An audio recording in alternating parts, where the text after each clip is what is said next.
It's a freezing -15 and sunny. Today a high of -11. Tonight a low of -18. Friday a high of -8. I'm Matthew Burns. The Quinte Today Midday Edition on 91X starts now. Prince Edward County Council has a lot more to think about wind turbines after yesterday's special meeting. Representatives from the Ministries of Environment and Natural Resources as well as Hydro One made presentations at the meeting. The public wasn't allowed to comment, but Don Chisholm of Wapoos says that was okay. Another of the 40 people in the audience was energy and environmental consultant Susan Holtz of Bloomfield, who liked what she heard. The meeting was meant to be for information only and included discussions of application requirements set by the various ministries and Hydro One. There are proposals for some 200 wind turbines in Prince Edward, and Council wanted to know how and what controls could be placed on their location. Belleville City Council approved the Atlas Corporation to design and build the new $35 million multiplex recreation center.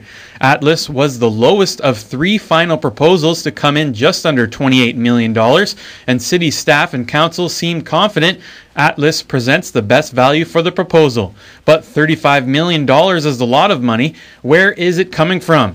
Councillor Bob Dolan says that 1/3 will come from the federal government, 1/3 from the municipal, and 1 from the provincial. Construction starts at the end of winter.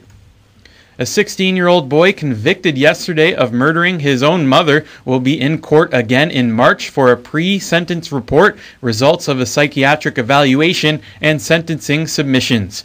The Crown could seek to have the boy sentenced as an adult, but the boy's defense lawyer, Howard Goldkind, said outside a Peterborough courthouse yesterday he is planning to appeal the first-degree murder verdict. The boy was 14 when he was charged with murdering his mother, a 33-year-old Michelle Bernosky of Warkworth, and burying the body in their backyard.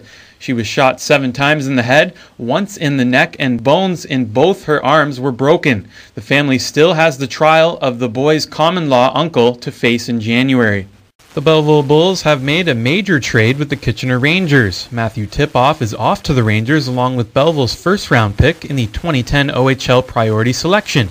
In return, Kitchener is sending forward Alex Alerdi and a 5th-round pick in the 2011 priority selection to the Bulls. Tipoff was Belleville's leading scorer this season with 29 points in 23 games. Meanwhile, the Bulls host the Plymouth Whalers tonight at 7:05. The Vanier Cup final will be decided today. The defending champ Laval look to have another chance to repeat as they travel to Kingston to take on the 4th-ranked Queen's Golden Gales in the Mitchell Bowl.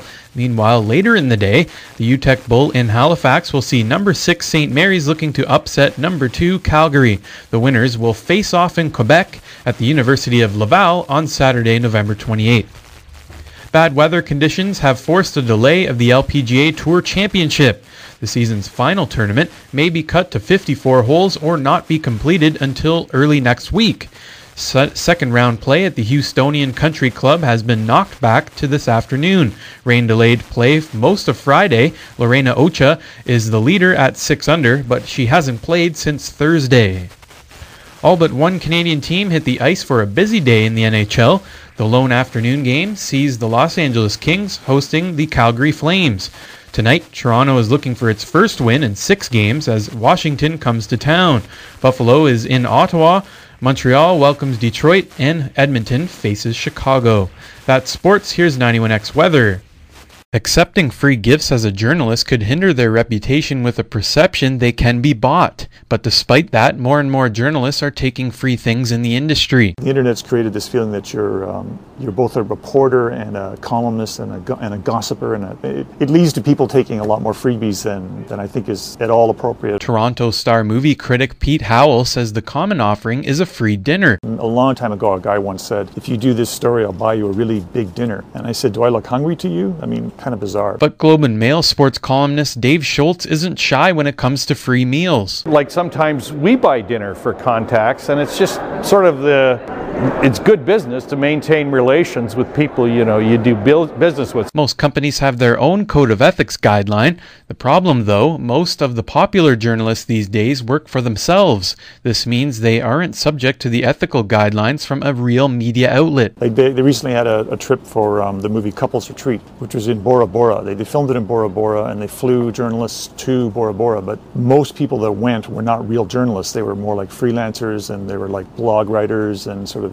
wannabes who were only too happy to get a freebie trip worth several $1,000s. Former Canadian Idol judge Zack Werner thinks radio is the most susceptible to bribery. Obviously, nobody working at the radio station makes enough money that they would not think about it pretty carefully, you know, and go, you know what, it's not such a bad idea. I don't know. With every company having their own code of ethics, at the end of the day, it's up to the journalist to make the right call. There is no such thing as a free lunch. For 91X News, I'm Matthew Burns.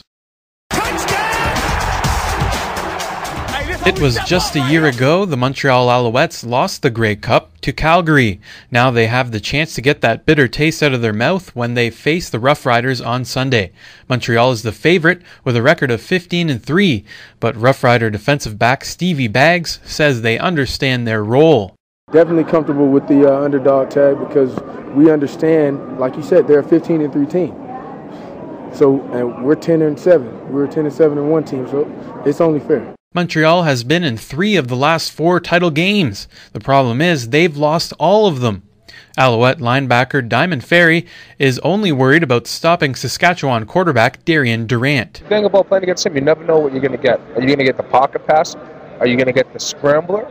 Are you going to get the guy that makes mistakes and loses the ball? Or are you going to get the guy that makes the key plays when he's supposed to? I mean, and that's the thing. We don't know what we're going to get, but we're prepared for everything. Fans from both teams think their team will come away as the 2009 champs. I believe the Saskatchewan Roughriders are actually going to win the Grey Cup this year. Like I heard, they're home, and Montreal's been on that 4-year losing skid, so I think that Saskatchewan's going to make it 5. I hate Montreal because I'm a Toronto fan, so I'm going to go with anybody but Montreal, so Saskatchewan, and hopefully they can do it. Even though there's going to be more fans for Saskatchewan because it's closer to them, I think Montreal's too powerful. We'll have to wait until Sunday to see who comes out on top as Canada's best team.